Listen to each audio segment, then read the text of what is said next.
So yes, welcome to Job Updates by Shurainik Jain YouTube channel. Nuclear power corporation of India limited NPCIL सरकारी company की तरफ से recruitment निकल करके आ रही है फॉर 2023, जहां पर फ्रेशर्स अप्लाई कर सकते हैं। अगर आपके पास एक्सपीरियंस है तो आपके लिए भी अलग से अपॉर्चुनिटी निकाली गई है। यस, ऑल इंडिया एलिजिबल है, फुल टाइम परमानेंट जॉब रहेगी, कोई कॉन्ट्रैक्चुअल जॉब नहीं है, जो अच्छी चीज़ है।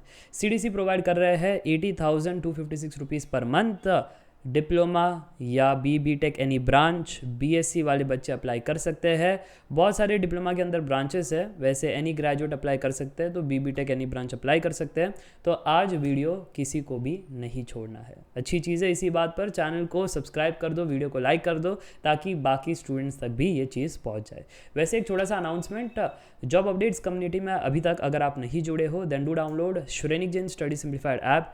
विजिट कीजिएगा ये कम्युनिटी, ताकि आप अपने जैसे ही सीरियस जॉब सीकर्स के साथ एक ग्रुप बना सको, वहाँ पर डिस्कशन कर सको कि पढ़ाई कहाँ से कर रहे हो, कोर्सेज कौन से बढ़िया है, कौन से टीचर फॉलो कर रहे हो, मटेरियल शेयर करना हो, इंटरव्यू क्वेश्चन शेयर करने हो, सब कुछ आप वहाँ पर कर सकते हो। ठीक है, चलिए अब डाइव इन करते हैं। यहाँ पर NPCIL के ऑफिशियल वेबसाइट पर ये जो दूसरी नोटिफिकेशन है ये आपके लिए है। एडवर्टाइजमेंट पर क्लिक करोगे तो PDF ओपन हो जाएगा। अप्लाई करने के लिए यहाँ पर प्रोसेस दिया गया है। ठीक है, तो NPCIL nuclear power corporation of India limited एक गवर्नमेंट ऑफ इंडिया एंटरप्राइज है। लास्ट डेट ऑफ सबमिशन जो है वो है 5 जनवरी 2024। ठीक है, चलिए अब आगे बढ़ते हैं। यहाँ पर नंबर ऑफ वैकेंसी कितनी क्या है सब कुछ यहाँ पर दिया गया है। बहुत बड़ा PDF है, तो मैं हर एक डिटेलिंग में नहीं जाऊँगा, मैं आपको बता दूंगा। अगर आपको देखना है डिसिप्लिन या ट्रेड कैटेगरी और जो reservation plus unreserve wise breakup जो नंबर ऑफ वैकेंसी है, इस PDF को आप रेफर कर सकते हो। ठीक है, यहाँ पर डिटेल में दिया गया है। इसके अलावा अगर हम बात करें तो रिजर्वेशन अवेल करने के लिए भी पूरा का पूरा डिटेलिंग दिया गया है कि कैसे क्या यहाँ पर रिक्वायरमेंट रखी गई है। ठीक है, फिर हम स्क्रॉल करते हैं नीचे और आते हैं इम्पॉर्टेंट पॉइंट पर, जो है एसेंशियल क्वालिफिकेशन एंड एक्सपीरियंस। देखो, हर एक पोस्ट के लिए एक्सपीरियंस नेसेसरी नहीं है। जैसे अगर ये फर्स्ट पोजीशन है ST या TM कैटेगरी 2 प्लांट ऑपरेटर, तो यहाँ पर आप देख सकते हो HSC आपके पास होना चाहिए और कोई एक्सपीरियंस नहीं मांगा गया है। वैसे ही नीचे अगर आप देखो तो SSC वालों के लिए, ITI वालों के लिए है, आप देख सकते हो नेक्स्ट भी उनके लिए है।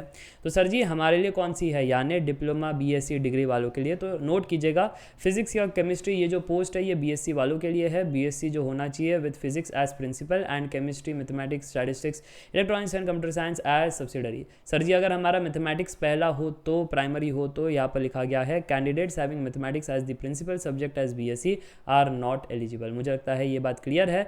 अगर ये डिग्री नहीं है तो आपके पास दूसरा होना चाहिए, वो नहीं है तो ये होना चाहिए। तो बहुत सारे यहाँ पर आप कह सकते हो रिलैक्सेशन दिए गए हैं डिग्री के अंदर भी। ठीक है, चलो उसके बाद जो नेक्स्ट कैटेगरी है वो डिप्लोमा वालों के लिए है। जैसे मैकेनिकल अगर कहा गया है तो डिप्लोमा 60% मार्क्स के साथ मैकेनिकल में होना चाहिए। मैकेनिकल के अंदर इतने सारे ब्रांचेस एलिजिबल है। ठीक है, और एक्सपीरियंस अगर देखें तो कोई भी एक्सपीरियंस नहीं मांगा गया है, इस चीज़ का आपको नोट करना है। इलेक्ट्रिकल के अंदर भी डिप्लोमा इन इलेक्ट्रिकल इतने सारे ब्रांचेस को एलिजिबल किया गया है, अगेन कोई एक्सपीरियंस नहीं है। नेक्स्ट है इलेक्ट्रॉनिक्स या इंस्ट्रूमेंटेशन, तो काफ़ी सारे अलाइड ब्रांचेस जो है यहाँ पर दिए गए हैं, अच्छी चीज़ है, बहुत ही लंबी लिस्ट है। और ये PDF की लिंक्स है ना, मैंने डिस्क्रिप्शन बॉक्स में दी है, आप एक एक पॉइंट यहाँ पर पढ़ सकते हो। और ऐप पर देख रहे हो तो फोल्डर में भी दिया है। मैं फटाफट से इसलिए बता रहा हूँ ताकि अगर मैं एक एक करके पॉइंट बताऊँ ना तो ये वीडियो 15 से 20 मिनट की हो जाएगी। और अगर मैं आपको जस्ट एक ओवरव्यू दूँ कि आपको क्या रेफर करना चाहिए, क्या आपको चेक करना चाहिए, तो वीडियो जो है वो जल्दी खत्म हो जाएगी और आप आराम से इंपॉर्टेंट इन्फॉर्मेशन सुन पाओगे। ठीक है, तो मुझे लगता है ये बात भी क्लियर है।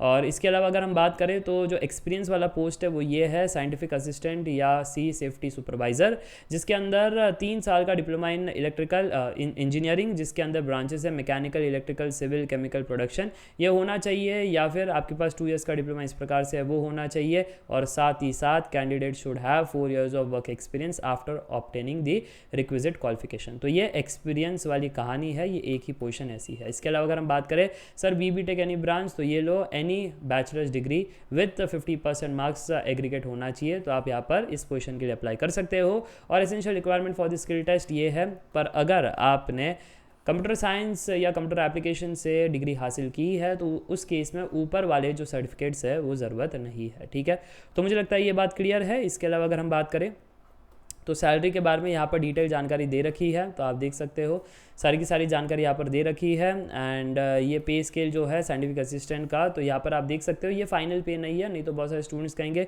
सर आपने तो 80,256 रुपीज़ पर मंथ कहा था, ये तो 63,000 के अराउंड है। अरे ऐसा नहीं है जी, एडिशन इन ये जो सैलरी है, इंसेंटिव्स अलावेंसेस है, वो भी मिलते हैं। अगर ये सारा ऐड करोगे तो 80,256 रुपीज़ पर मंथ बन जाता है। तो मुझे लगता है ये कन्फ्यूजन भी क्लियर है। एज लिमिट जो है अच्छी खासी रखी गई है, मुझे नहीं लगता है किसी को कोई दिक्कत होगा। तो ये रिस्पेक्टिव पोर्शंस में आप एज लिमिट देख सकते हो। इसके अलावा अगर हम बात करें तो यहाँ पर बॉन्ड पीरियड भी रहेगा। एंड जो सिलेक्शन प्रोसेस है अगेन हर एक पोजीशन के लिए अलग है, तो कृपया करके आप अपने हिसाब से पढ़ लेना। यहाँ पर आप देख सकते हो STTM के लिए अलग सिलेक्शन प्रोसेस है। सिमिलरली अगर हम चेक करें नेक्स्ट वाले के लिए, तो नेक्स्ट वाले के लिए यानी STSA के लिए अलग सिलेक्शन मेथड है, फिर साइंटिफिक असिस्टेंट C के लिए अलग सिलेक्शन मेथड है। तो सभी का अलग है जी, तो आप एक एक करके यहाँ पर पढ़ लेना। मैं यहाँ पर अगेन डिटेलिंग नहीं करूँगा, ठीक है जी। चलिए आगे बढ़ते हैं और नेक्स्ट चीज़ पर चर्चा करते हैं, और वो नेक्स्ट चीज़ है आपकी एप्लीकेशन फ़ीस। तो एप्लीकेशन फ़ीस जो है यहाँ पर आप देख सकते हो 150 और 100 इस प्रकार से है, और दोनों आपको पे करना है। और अगर आप स्पेशल कैटेगरीज़ में आते हो जैसे फीमेल कैंडिडेट या फिर SC ST PWD ex serviceman, उस केस में कोई भी आपको एप्लीकेशन फ़ीस नहीं पे करनी है। मुझे लगता है ये चीज़ क्लियर है। और बाकी तो इंपॉर्टेंट डेट्स एंड क्राइटेरियाज़ मैंने स्टार्ट में ही बता दिए थे, तो मुझे नहीं लगता है किसी को कोई दिक्कत होगा। वापस से बता देता हूँ इंपॉर्टेंट डेट्स। 14 दिसंबर को ये अनाउंसमेंट हुआ था, 5 जनवरी 2024 तक ये कहानी चलेगी। एंड एप्लीकेशन फ़ीस जो है यहाँ पर दिया गया है। बाकी यस मुझे लगता है ये तो मैंने आपको अभी अभी बताया था, तो वापस से रिपीट नहीं करूँगा। And yes that's it for today. मुझे लगता है सारी चीज़ क्लियर है। आपके FAQs जो है वो FAQs यहाँ पर अलग से दिए गए हैं, तो ज़रूर से पढ़ लेना अगर आपके कोई क्वेरीज हो, ठीक है। तो यहाँ से सॉल्व हो जाएंगे मेजॉरिटी आपके जो भी क्वेरीज है। चलिए इसके साथ ही वीडियो एंड करना चाहूँगा। Meet in the next video. Till then take care, bye bye for now, see ya bye.